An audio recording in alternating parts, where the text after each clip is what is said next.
સૌથી મોટા સમાચાર પ્રાપ્ત થઈ રહ્યા છે રાજકોટથી। રાજકોટના ભ્રષ્ટ ટીપીઓ સાગઠિયાની બેનામી સંપત્તિનો કેસ। મોટા સમાચાર, બેનામી સંપત્તિની વધુ તપાસ માટે એસીબીએ કરી છે એસઆઈટીની રચના। ભ્રષ્ટ અધિકારી ઉપર કાયદાનો સકંજો કસાઈ રહ્યો છે। એસીબીના એડિશનલ ડાયરેક્ટર બિપિન આહિરના નેતૃત્વમાં વધુ તપાસ આગામી દિવસોમાં કરવામાં આવશે। બેનામી સંપત્તિની વધુ તપાસ માટે એસીબીએ એસઆઈટીની રચના કરી છે। તો રાજકોટના ભ્રષ્ટ ટીપીઓ સાગઠિયાની બેનામી સંપત્તિનો કેસ, જેને લઈને સમાચાર સંવાદદાતા પરાક્રમસિંહ આપણી સાથે વધુ વિગત સાથે જોડાઈ ગયા છે। પરાક્રમ, જેમ જેમ દિવસો વીતી રહ્યા છે તેમ તેમ તપાસ તેજ થઈ રહી છે। હવે એસીબી એસઆઈટીની રચના કરી અને વધુ તપાસ કરશે, શું વધુ વિગત?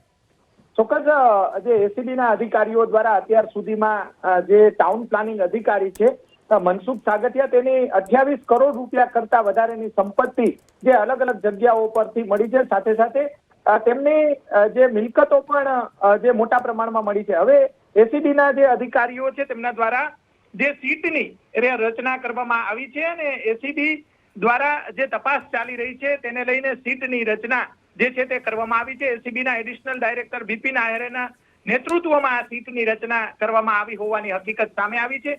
સાગઠિયાની બેનામી સંપત્તિની વધુ તપાસ એસીબીના સીટના જે અધિકારીઓ છે તેમના દ્વારા કરવામાં આવશે।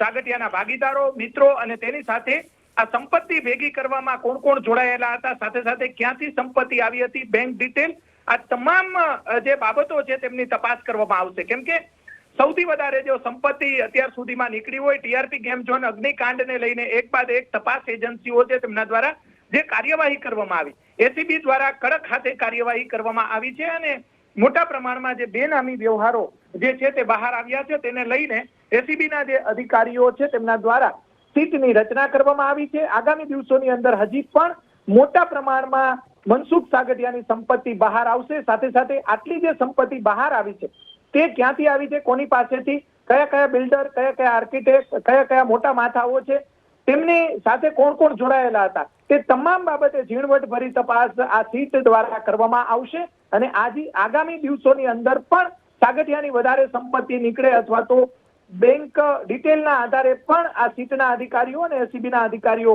તપાસ ચલાવી રહ્યા છે। ગઈકાલે મનસુખ સાગઠિયાને જે કોર્ટની અંદર રજૂ કરવામાં આવ્યા હતા, જેમાં પણ 6 દિવસના રિમાન્ડની માંગણી કરવામાં આવી હતી। 6 દિવસના રિમાન્ડ દરમિયાન પણ મોટા પ્રમાણમાં ખુલાસાઓ થાય અને અનેક નામો બહાર આવે તેવી પૂરેપૂરી શક્યતાઓ છે। જી પરાક્રમસિંહ, જાણકારી બદલ આભાર।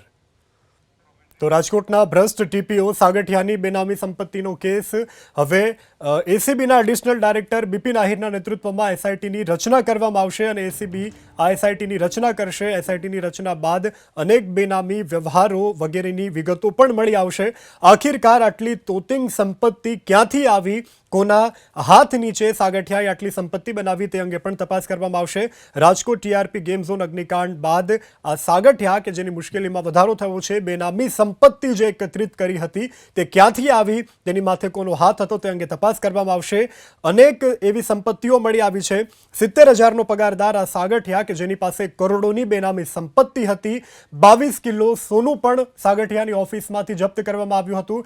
આ સાથે ચાંદી, હીરા વગેરે એવા કરોડોની સંપત્તિ તેની પાસેથી મળી આવી છે। આ સાથે રિસોર્ટ, મોલ વગેરે સંપત્તિ મળી આવી છે।